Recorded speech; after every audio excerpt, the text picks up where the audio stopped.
The avoidant person is carrying regret about losing you that runs far deeper than they've experienced with previous relationship endings, deeper than they can easily express or manage, deeper than they might ever admit to you or even fully admit to themselves.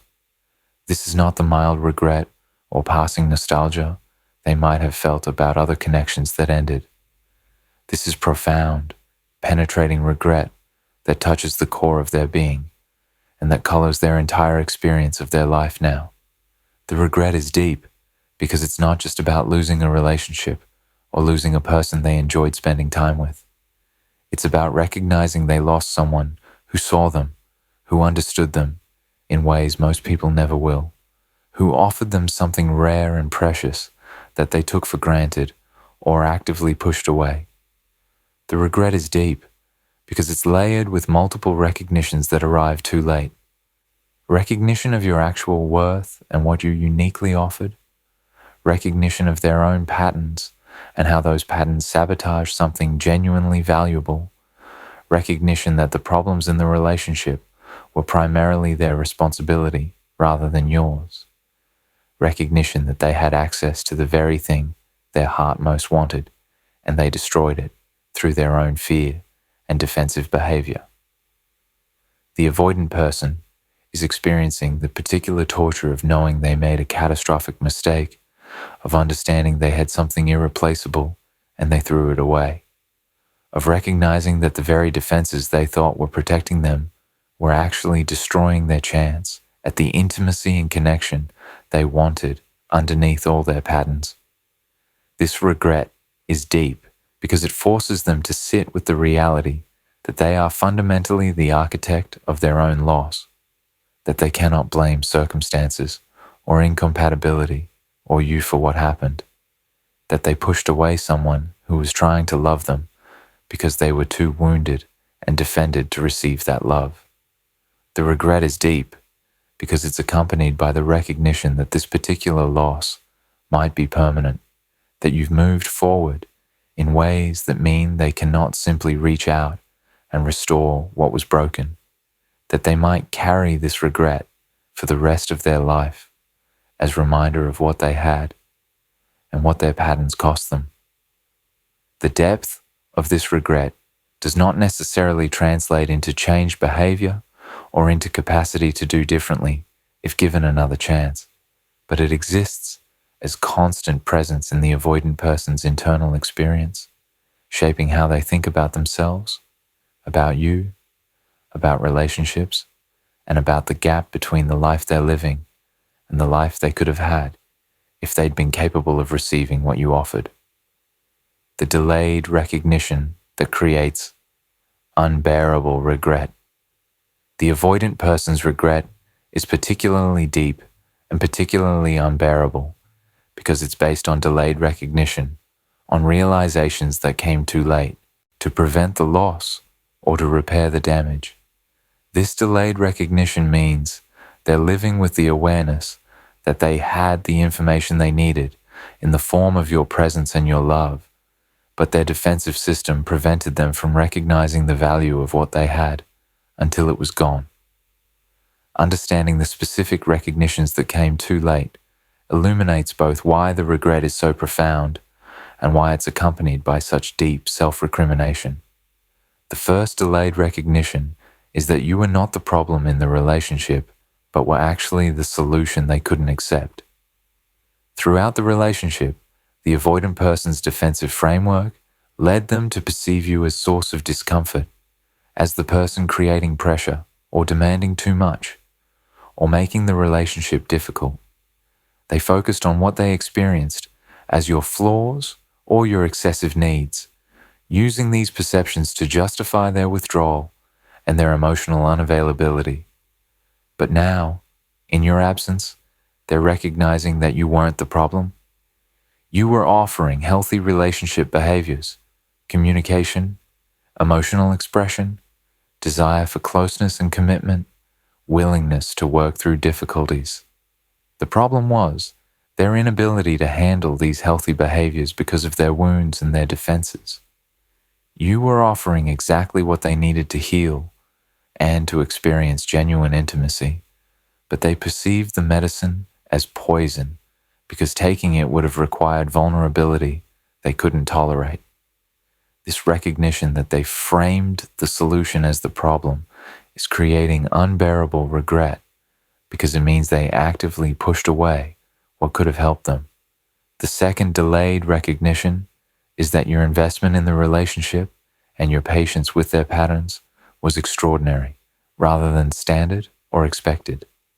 During the relationship, the avoidant person might have taken your patience for granted, assumed that anyone in relationship would naturally tolerate their patterns, or even judged your staying as evidence of low self-worth rather than as evidence of genuine commitment.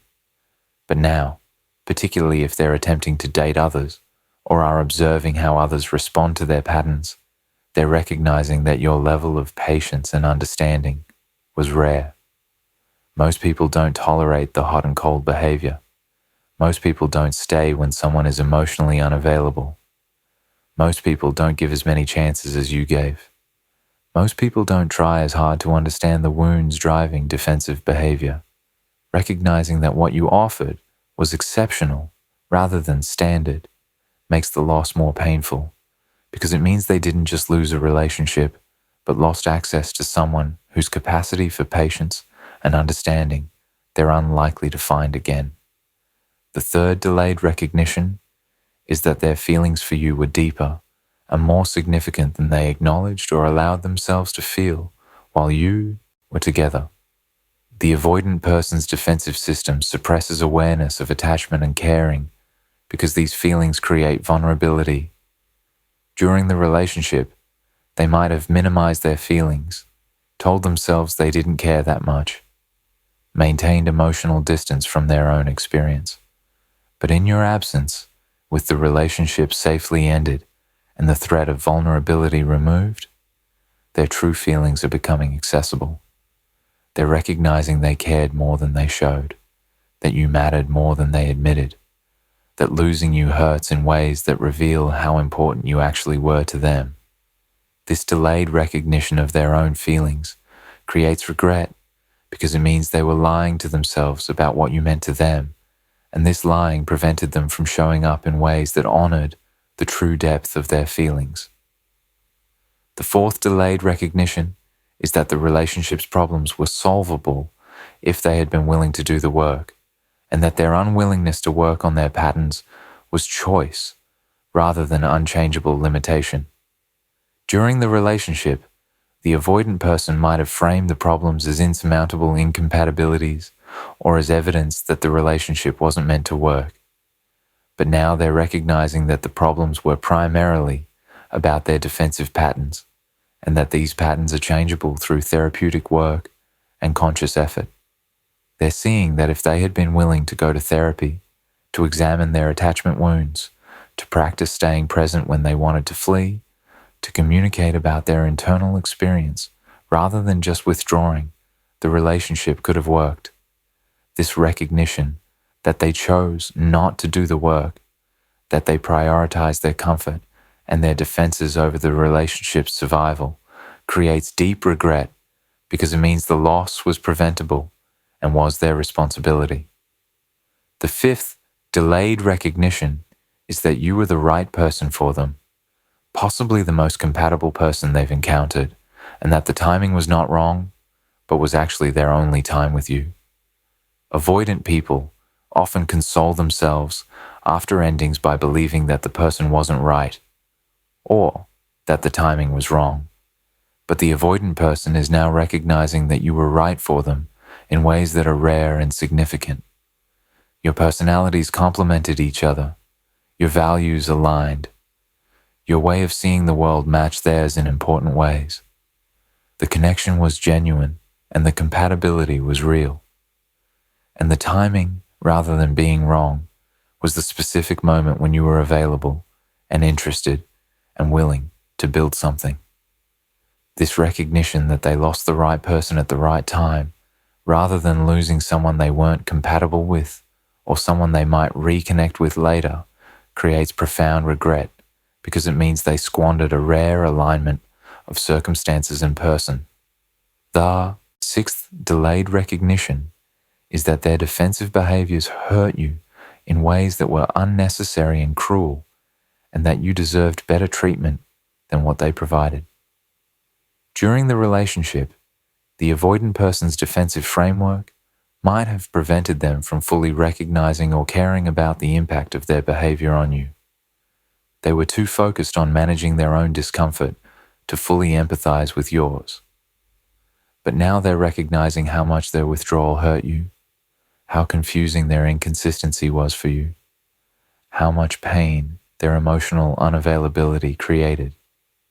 They're seeing that you were trying to love them while experiencing significant hurt from their defensive reactions, and that you didn't deserve this treatment. This delayed empathy for what you experienced creates deep regret because it means they hurt someone who was innocent, someone who was trying to care for them, and they cannot undo that hurt. The seventh delayed recognition is that you've moved forward in ways that mean the loss might be permanent, that there's no guarantee they can get you back even if they develop capacity to show up differently. During the initial period after the ending, the avoidant person might have assumed they could reconnect when they were ready, that you would be available when they figured things out. But seeing your growth, your forward movement, your possible involvement with others, they're recognizing that you're not waiting, that you've genuinely moved on, that even if they did the work to address their patterns, you might not be interested in trying again. This recognition that the loss might be irreversible creates the deepest regret, because it means they might have to live with this mistake permanently, carrying the knowledge of what they lost without any possibility of restoration. How the regret manifests in their daily life and thoughts. The avoidant person's deep regret about losing you is not abstract feeling they experience occasionally. It's present, persistent force that manifests in specific ways throughout their daily life, and that intrudes on their thoughts in patterns they cannot easily control or suppress. Understanding these manifestations reveals how thoroughly the regret has permeated their experience and how inescapable it has become despite their typical skill at avoiding uncomfortable emotions. The regret manifests in obsessive thinking about you and about the relationship that they cannot stop despite their best efforts.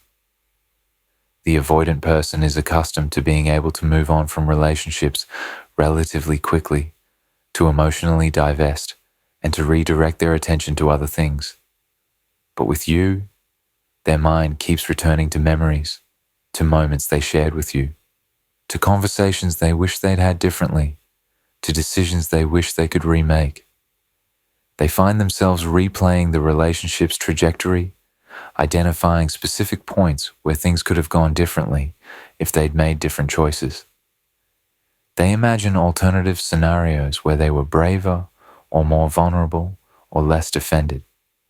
This obsessive replay is exhausting and distressing because it keeps them stuck in the past when they're accustomed to being able to move forward. And it's a constant reminder of their loss and their responsibility for that loss. The regret manifests in constant comparison of new people to you, with everyone falling short in ways that reinforce what they lost. The avoidant person might be dating or meeting new people, but every interaction becomes occasion to notice how this new person doesn't understand them like you did, doesn't have your particular sense of humor, doesn't challenge them intellectually the way you did, doesn't accept their quirks with the grace you showed. These comparisons are often automatic and unwanted, but they're persistent, and they prevent the avoidant person from fully engaging with new possibilities, because everyone is being measured against the standard you set and found lacking. The comparison pattern keeps the regret fresh, because it constantly reinforces that they lost something unique they're not finding elsewhere. The regret manifests in their relationship with places and activities that remind them of you. They avoid restaurants you went to together because being there without you is a painful reminder of what they lost. They can't listen to music you introduced them to without feeling the regret acutely. They drive different routes to avoid passing your neighborhood. They stop doing activities you did together because doing them alone highlights your absence. This avoidance of reminders is itself constant reminder because the avoidant person is consciously structuring their life around your absence, making small decisions daily that are shaped by their regret about losing you. The fact that they're avoiding these reminders reveals how much the loss affects them and how unable they are to simply move on. The regret manifests in how they talk about you to others, revealing more feeling and more regret than they typically show about ended relationships. The avoidant person might find themselves bringing you up in conversations, referring to you as someone important, speaking about you with warmth and regret that surprises them, and that surprises people who know their typical pattern of quickly moving past relationships without much apparent feeling. Friends or family might comment that they've never seen the avoidant person this affected by a breakup before, that they seem unable to let go in ways that are uncharacteristic. This visible impact of the loss creates additional discomfort for the avoidant person because it reveals to others and to themselves that their defenses are not working as effectively as usual, that this loss has penetrated their protective armor in ways previous losses did not. The regret manifests in monitoring your life from distance, checking your social media, or asking mutual friends about you in ways that reveal ongoing preoccupation. The avoidant person cannot fully let you go, cannot stop wondering what you're doing, who you're with, whether you're happy, whether you've moved on completely. This monitoring is compulsive and often makes them feel worse rather than better, especially when they see evidence that you're thriving without them or that you might be involved with someone new. But they cannot stop themselves from seeking this information because the need to know about you is stronger than their ability to maintain the distance and disconnection they typically employ after relationships end. The regret manifests in imagining reaching out to you, composing messages they don't send, rehearsing conversations they'll never have. The avoidant person finds themselves mentally drafting apologies or explanations or expressions of regret. They imagine scenarios where they contact you and explain what they've realized, where they tell you they understand now what they didn't understand then, where they express how much they regret their behavior and their choices. But they don't send these messages because they fear rejection, because they recognize words alone aren't enough, because they know they haven't actually changed in ways that would make reconnection viable. The gap between wanting to reach out and being unable to creates additional layer of regret as they recognize they're too defended or too ashamed even to attempt repair. The regret manifests in their sleep and in their dreams, intruding on the unconscious level they cannot control through their typical defensive strategies. The avoidant person might dream about you, might wake up thinking about you, might experience disrupted sleep because their mind is processing the loss and the regret even when they're trying to rest. This unconscious manifestation of the regret reveals how deeply it's affecting them, how it's not just conscious feeling they're experiencing, but a profound disturbance in their psychological system that's expressing itself even in sleep. The regret manifests in sudden waves of feeling that hit them unexpectedly during ordinary moments. They might be going about their day, seemingly fine, when something triggers memory or association, and they're suddenly overwhelmed with the feeling of loss and regret.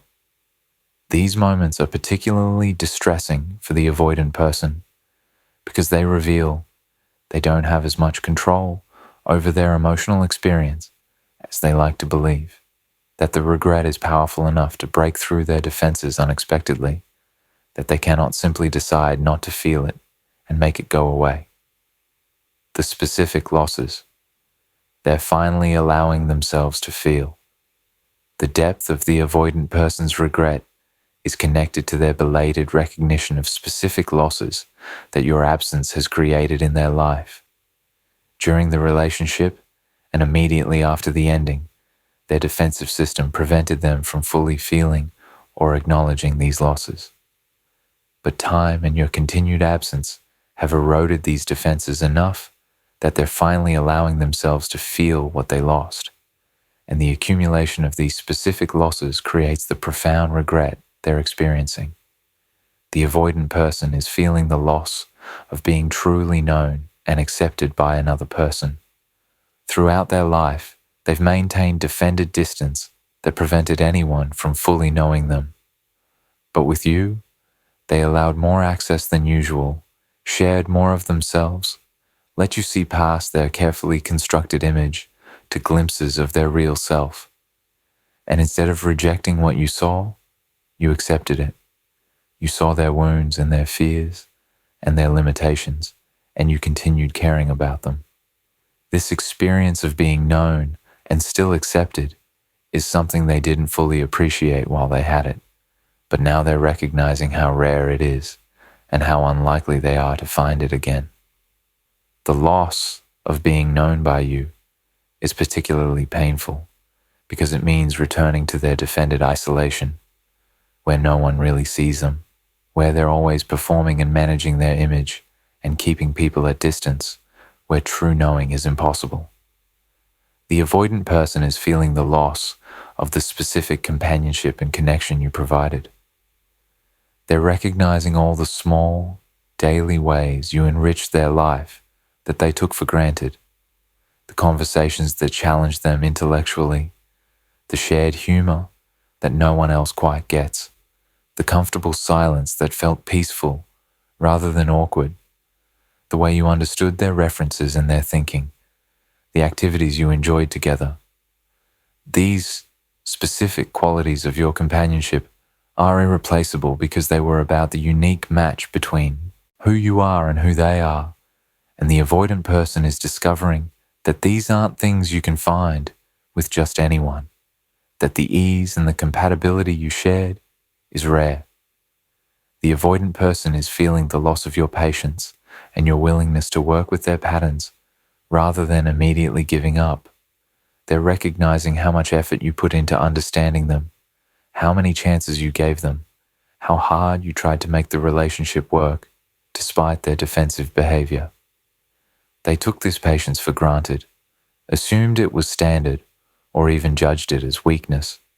But now they're encountering people who won't tolerate their patterns for a moment, who give up immediately when they withdraw or become inconsistent. This contrast is making them appreciate retrospectively how extraordinary your patience was and how they squandered it by never fully meeting you halfway or acknowledging the gift of your willingness to stay and try. The avoidant person is feeling the loss of the specific future they could have built with you. They're allowing themselves to imagine what could have been, the life they could have shared, the experiences they could have had together, the partnership they could have developed if they'd been capable of sustaining it. This imagined future is painful because it highlights the gap between what could have been and what actually is. They could have had meaningful partnership, shared adventures, deep intimacy, someone to build life with. Instead, they're alone in their defended isolation, and this isolation is feeling emptier and less satisfying than the independence they claim to value. The avoidant person is feeling the loss of your belief in them and your vision of who they could become. You saw potential in them that they didn't see in themselves. You believed they could overcome their patterns, could develop capacity for intimacy, could become less defended version of themselves. Your belief functioned as mirror, showing them better version of themselves that they couldn't quite access. Losing you means losing that mirror, losing someone who saw possibilities in them that they cannot see alone. Without your belief and your vision, they're struggling to imagine becoming better or different, and they're recognizing how motivating your faith in them was, even when they couldn't fully receive it. The avoidant person is feeling the loss of the safety you created for them to be vulnerable. Despite their defended patterns, There were moments when they could lower their guard with you, when they could show fear or need or uncertainty without being judged or rejected. You created unusual space of safety where vulnerability was possible in ways it typically isn't for them. Losing you means losing that safe space, returning to defended stance in all their interactions, never being able to truly relax or show their softer parts. This loss of safety is particularly painful because it was something they didn't know they needed until they experienced it with you, and now they're acutely aware of its absence. The avoidant person is feeling the loss of your specific way of loving them that matched what they needed, even when they couldn't acknowledge they needed it. You somehow managed to offer closeness without being suffocating, to give them space without making them feel abandoned, to challenge them without making them feel criticized, to see their flaws without making them feel unacceptable. This balance was perfect for what they needed, but they couldn't appreciate it while they had it because they were too defended. Now, they're recognizing that your way of loving them was exactly right, and that finding someone else who can hit that same balance is probably impossible. The avoidant person is feeling the loss of the person you were and the person you were becoming, recognizing that you were growing and evolving in ways that made you even more valuable. They're seeing your transformation, your increasing confidence and strength, your development of your talents and your pursuits, and they're recognizing they could have been part of that growth, could have witnessed and supported your becoming, could have been chosen by the increasingly amazing person you're becoming. Instead, they're watching from outside as you flourish without them, and they're feeling the loss of being part of your journey and the loss of being chosen by who you are now. Why their deep regret still doesn't mean reconciliation is possible. The avoidant person's regret about losing you is genuine, deep, and more profound than what they've experienced about other relationship losses. But as real and as painful as this regret is, it does not automatically translate into change capacity or into possibility of successful reconciliation. Understanding why deep regret is insufficient for viable reconnection is crucial for managing your own responses to any expressions of their regret, and for making decisions that protect your well-being rather than sacrificing it to their belated recognition of what they lost. The first reason their regret doesn't mean reconciliation is possible is that regret is emotional response to loss, not behavioral capacity for relationship. The avoidant person genuinely regrets losing you. They feel the loss acutely. They recognize their mistakes. They wish things had gone differently. But none of these feelings mean they've developed the capacity to actually sustain intimate relationship with you. Capacity requires addressing the attachment wounds that drive their patterns, developing ability to tolerate intimacy without fleeing, building skills for emotional presence and communication. These developments require sustained therapeutic work, conscious practice over extended time, and willingness to experience discomfort as they challenge their defensive patterns. Regret alone doesn't create this capacity. The same person who deeply regrets losing you is still the same person who couldn't handle intimacy with you, and without substantial work that most avoidants never undertake, their regret is just painful feeling they're experiencing, not evidence of changed ability to show up differently. The second reason is that their regret might be more about losing the option of you than about genuine readiness to be with you. The avoidant person might be regretting that you're no longer available as option they could return to, that the door is closed, that they've lost control over the situation. This regret about loss of control and loss of options is different from regret about having pushed away genuine partnership they were ready to build. Their regret might be strongest precisely because you're unavailable, because the scarcity and the inability to access you makes you more valuable in their mind. If you became available again, if the threat of permanent loss was removed, their typical intimacy anxiety would likely reassert itself. and their regret would be replaced by their familiar discomfort with closeness. The third reason is that even if their regret is genuine and their feelings for you are real, feelings alone are insufficient for healthy relationship. Relationship requires consistent action, emotional presence, vulnerability, communication, commitment to working through difficulties. The avoidant person might have strong feelings for you and deep regret about losing you. But these feelings don't mean they can translate them into the daily behaviors and choices that sustain partnership. Their defensive patterns, their discomfort with vulnerability, their need to withdraw when things feel too close, all of these will still be present, even if their feelings and their regret are genuine. Loving someone and regretting losing them doesn't mean you can show up for them in ways that meet their needs or that create stable, healthy relationship. The fourth reason is that their regret might actually be more about themselves than about you or about the relationship. They might be regretting the reflection of themselves that losing you created, the recognition that they sabotage their own chances at happiness, the awareness that their patterns cost them something valuable. This self-focused regret is painful for them, but it doesn't center your needs or your experience. Even if you reconnected based on their regret, the relationship would still be organized around managing their discomfort and their feelings, rather than around creating genuinely mutual partnership that serves both people's needs. The fifth reason is that the patterns that drove them to push you away are deeply embedded and will reassert themselves under the conditions that intimate relationship creates. The avoidant person might believe that their regret and their recognition of what they lost means things would be different if you tried again. But unless they've done substantial therapeutic work that addresses the core wounds driving their patterns, the same sequence will likely repeat. Initially, their relief at having you back and their motivation to do better might create a period where they seem more present and more committed. But as intimacy deepens, as time passes, as the relationship starts to feel serious again, their old anxiety will likely resurface. They'll start feeling trapped or suffocated. They'll notice your needs as burdensome again. They'll need distance again.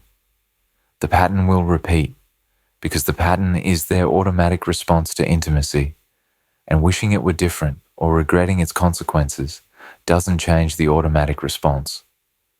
The sixth reason is that you've grown and changed in ways that mean you have different needs and standards now than when you were together, and their regret is about losing the person you were, rather than about capacity to meet the person you've become. You've done work on yourself. You've healed. You've developed clearer boundaries and stronger sense of what you need and deserve. The avoidant person's regret is about losing the person who was patient with their patterns, who gave them many chances, who tolerated their inconsistency. But that person doesn't exist anymore in the same way. You're not as willing to accept breadcrumbs or to work harder than your partner to maintain the relationship. Even if they want you back, they want the version of you who was more accommodating of their limitations, not the version of you who now requires genuine partnership and consistent presence. The seventh reason is that reconciliation based on their regret would likely put you back into position of managing their feelings and their growth, rather than having your own needs centered.